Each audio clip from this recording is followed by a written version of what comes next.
Good day, everyone. I am Micah Mingolio, a Bethel Ed HE third year student, and I am your reporter for today.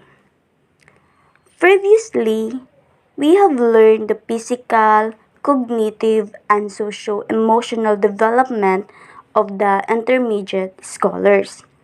And today, the discussion will be focused on the high school learners, most specifically on the physical development aspect. So, before anything else, let us first know what stage of human development is the high school learners. We all know that the high school learners are usually the learners with ages ranges from 11 to 18 years. However, there are high school learners that are above 18 years old or started studying high school at the age of 13 or 14. Nevertheless, these ages of a child is considered as the adolescence. So meaning the high school learners are now adolescents or teenagers. Thus, to begin with our discussions, let us first define the adolescence. So, there are a lot of definitions about adolescence. According to Wikipedia, adolescence from Latin word adolescer, meaning to grow up, is a transitional stage of physical and psychological development that generally occurs during the period from puberty to legal adulthood or age of majority. While, according to Merriam Webster, adolescence is the period of life when a child develops into an adult. The period from puberty to maturity terminating legally at the age of majority. And according to Cambridge, the period of time in person's life when they are developing into an adult is an adolescence.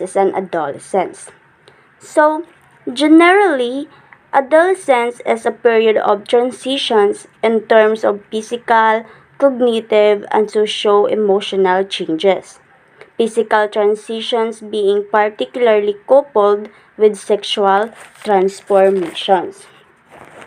So basically, the period of adolescence begins with biological changes of puberty and ends with the rule and work of adult life. In other words, it is the period of transitions between childhood and adulthood in which some big changes are included to the body and to the way a young person relates to the world. The many physical, sexual, cognitive, social, and emotional changes that happen during this time can bring anticipation and anxiety for both children and their families. Thus, understanding what to expect at different stages can promote healthy development throughout adolescence and into early adulthood. The specific ages for this period varies from persons to persons, but distinct pieces have been identified. It is because the advent of puberty become early for some and late for others. But everyone goes through these three stages. And these are first, the early adolescence stage. Early adolescence is characterized by puberty mostly occurring between ages 10 and 13. During this stage, children often start to grow more quickly. They also begin to notice other body changes, including hair growth under the arms and near the genitals, breast development in females, and enlargement of the testicles in males. They usually start a year or two earlier in girls than boys, and it can be normal for some changes to start as early as age 8 for females and age 9 for males. Many girls may start their period at around age 12, on average 2 to 3 years after the onset of breast development. These body changes can inspire curiosity and anxiety in some, especially if they do not know what to expect or what is normal. Some children may also question their gender identity at this time, and the onset of puberty can be a difficult time for transgender children. So that is the early adolescent stage. The second stage of adolescence is the middle adolescence. It is characterized by identity issues within the ages of 14 and 16. In this stage, physical changes from puberty continue during middle adolescence. Most male will have started their growth spurt and puberty-related changes continue. They may have some voice cracking, for example, lower of the voices for boys. Some develop acne. Physical changes may be nearly complete for females, and most girls now have regular periods. Also, at this stage, many teens become interested in romantic and sexual relationships. They may question and explore their sexual identity, which may be stressful if they do not have support from peers, family, or community. So that is the middle adolescence. And the last stage of adolescence is the late adolescence, which marks the transitions into adulthood at ages 17 and 20.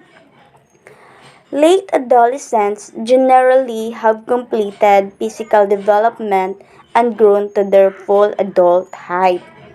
They usually have more impulse control by now and may be better able to gauge rest and rewards accurately. Teens' early adulthood have a stronger sense of their own individuality now and can identify their own values. They may become more focused on the future and would base decisions on their hopes and ideals. So that is the late adolescence. So that are the stages of adolescence which everyone goes through. So now, as I mentioned earlier, that adolescence is associated with puberty, let us talk about the pubertal changes. In all cultures, biological change comprises the major transition from childhood to early adolescence. This is manifested by a change in physical appearance, a more rapid rate of development next to the speed of growth of the fetus in the uterus, known as growth spurts. So, meaning pubertal changes refers when a child body begins to develop and change as they become an adult. For example of pubertal changes are the enlargement of breasts and widening of hips for girls, and widening of chest and growing of facial hair for boys. Menstruations also started for girls. And also, pubertal changes is associated with the growth of height and weight for both girls and boys. Consequently, pubertal changes also associated to the phenomenon commonly result in the feeling of awkwardness and unfamiliarity with bodily changes. Yes, it is because as the young adolescents doesn't know what to expect, they may develop a feeling of anxiety, uncomfortableness, and unfamiliarity with their own body, wherein this might lead for them to become feel awkward towards their peers, most specifically with other sexes.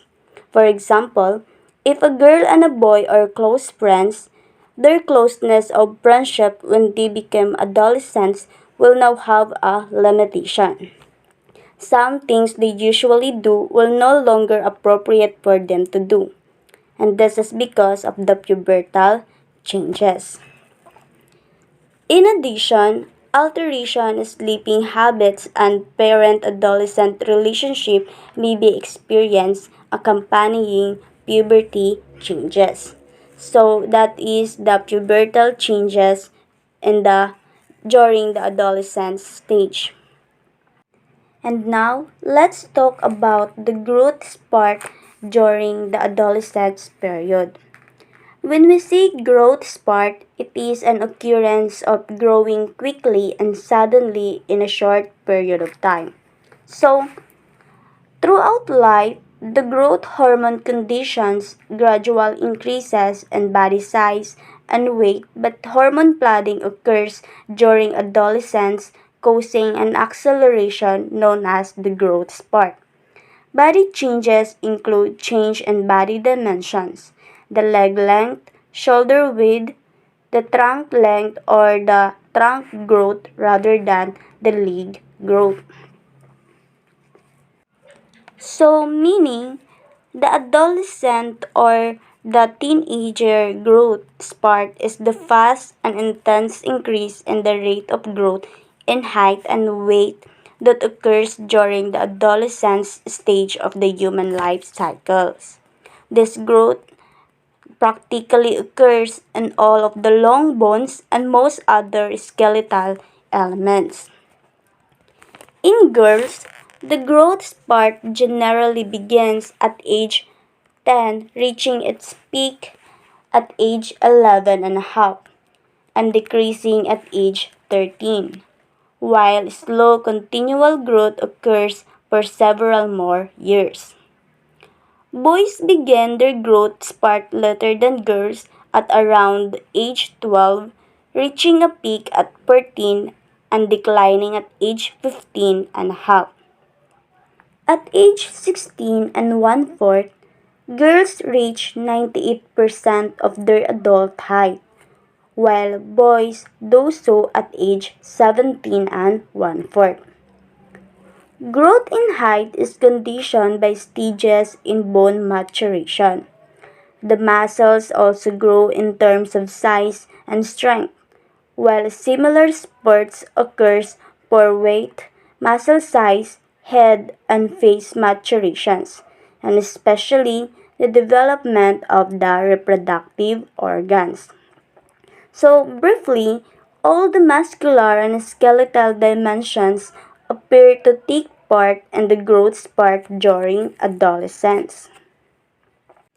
So, let's now move on to the sexual maturity of the high school learners or adolescent learners. So, the series of hormonal changes accompanying puberty is complex. Hormones are recognized to be powerful and highly specialized chemical substances that interact with bodily cells. The human body secretes and circulates some 50 different hormones. A wide variety of these chemical substances are produced by endocrine cells, most of which are in glands. The hormones then enter the blood system to circulate throughout the body and activate target cells. Different hormones have different effects on the shapes of the body.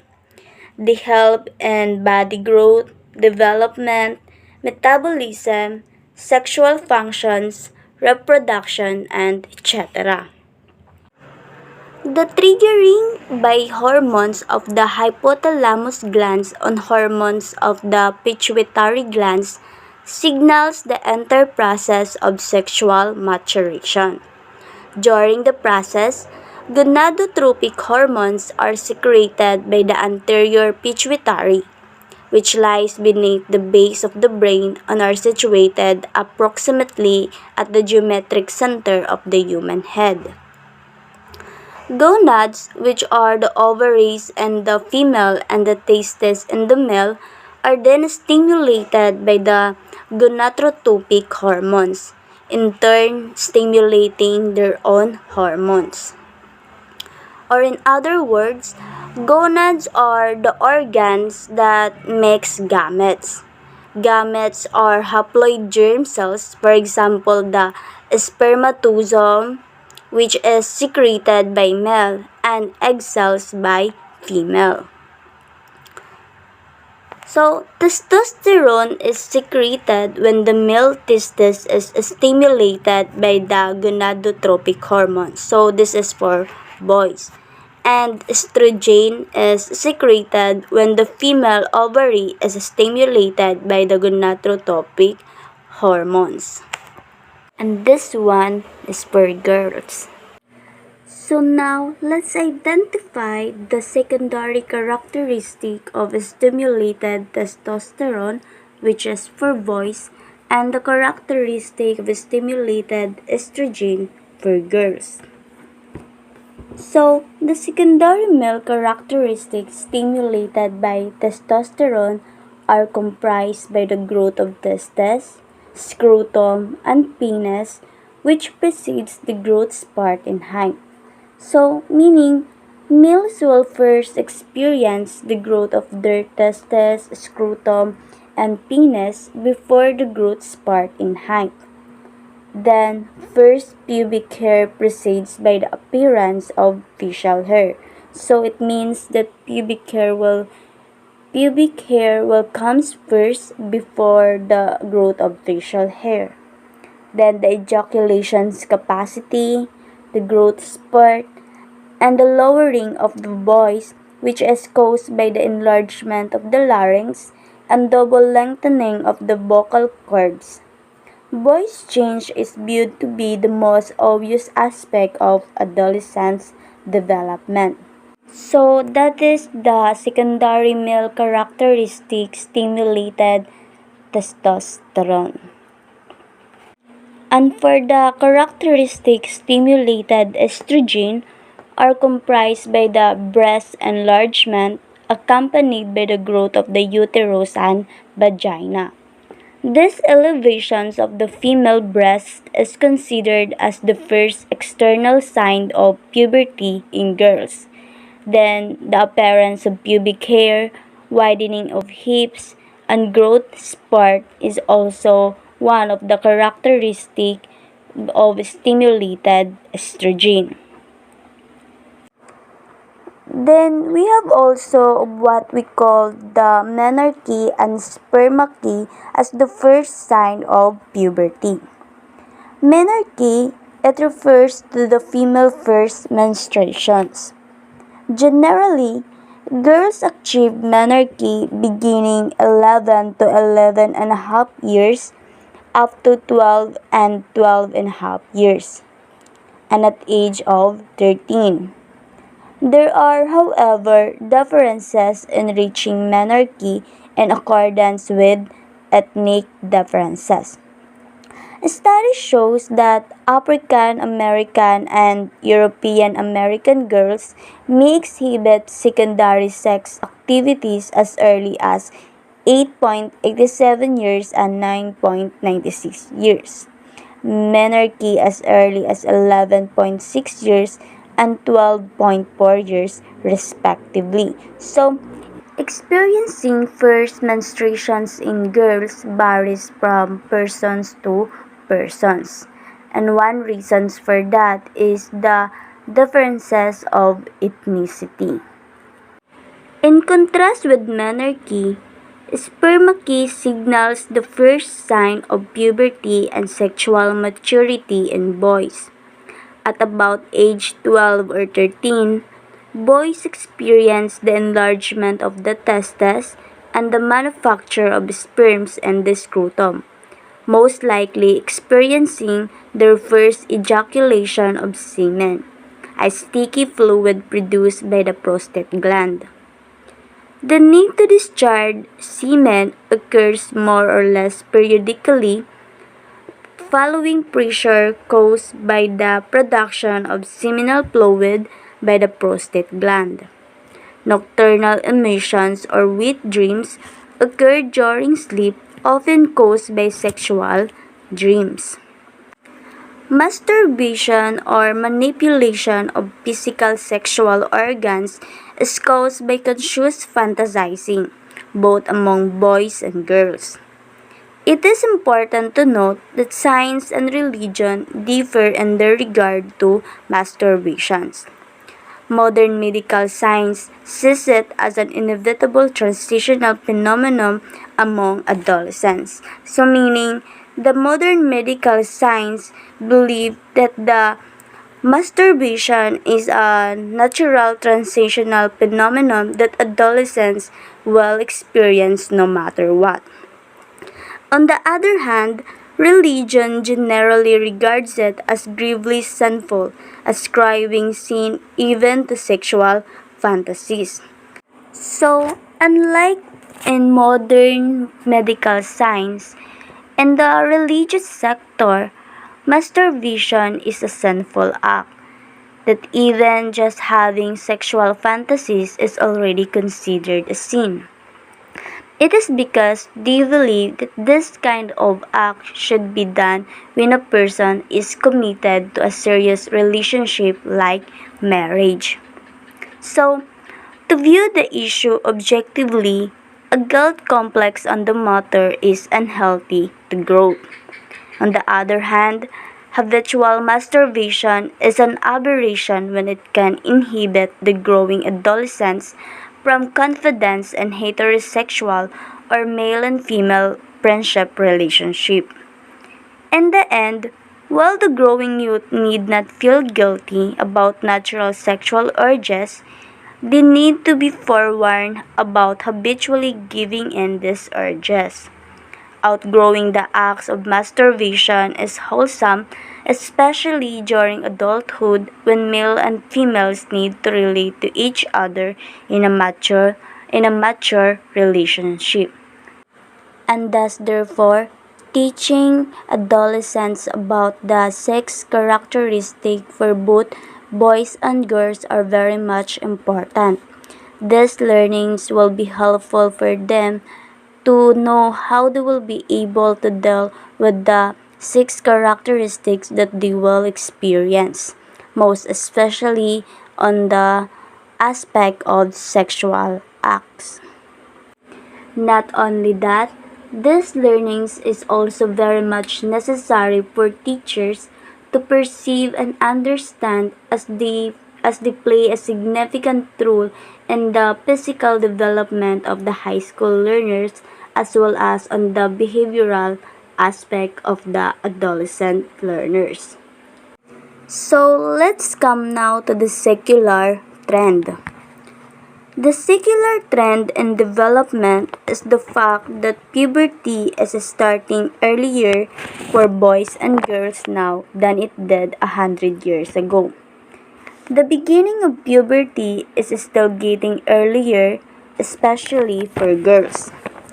Example given, in 1880, the average age at which girls had their first menstrual period in well-nourished industrial societies was 15 and 17 years. This is not true, however, in depressed societies wherein this period is a bit later at about 15 and a half years. 100 years ago, boys reached their adult height at ages 23 and 25, and girls at ages 19 and 20.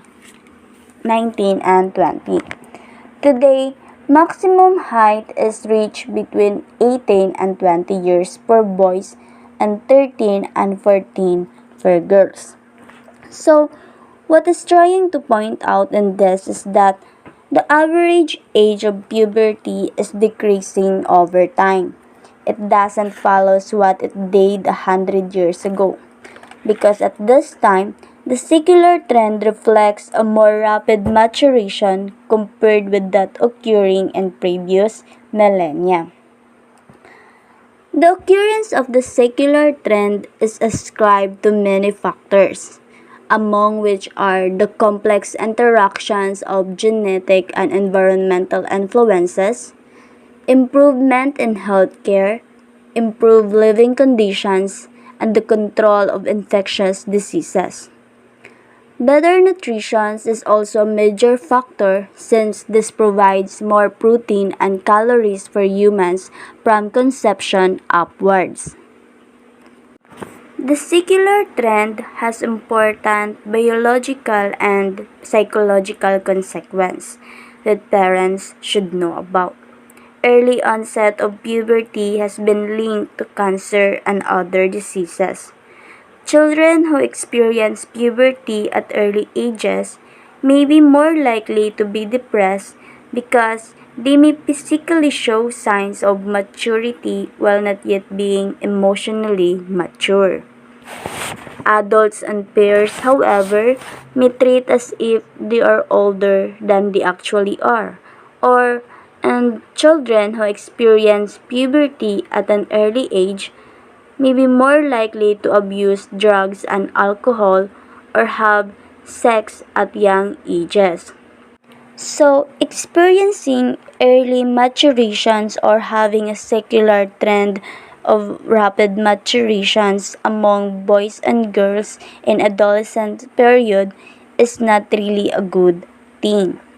Teachers and parents should pay attention with their children or students, most specifically to the persons that they interact with and their eating habits, because nutrition is a major factor in the that contributes in the achievement of physical maturations and greater height and weight at earlier stages. So that is all about my report. However, the discussions about the physical development of the high school learners is not yet finished because the continuation of the subtopics is yet to be discussed by Ms. Erica Boncha. Thank you for listening.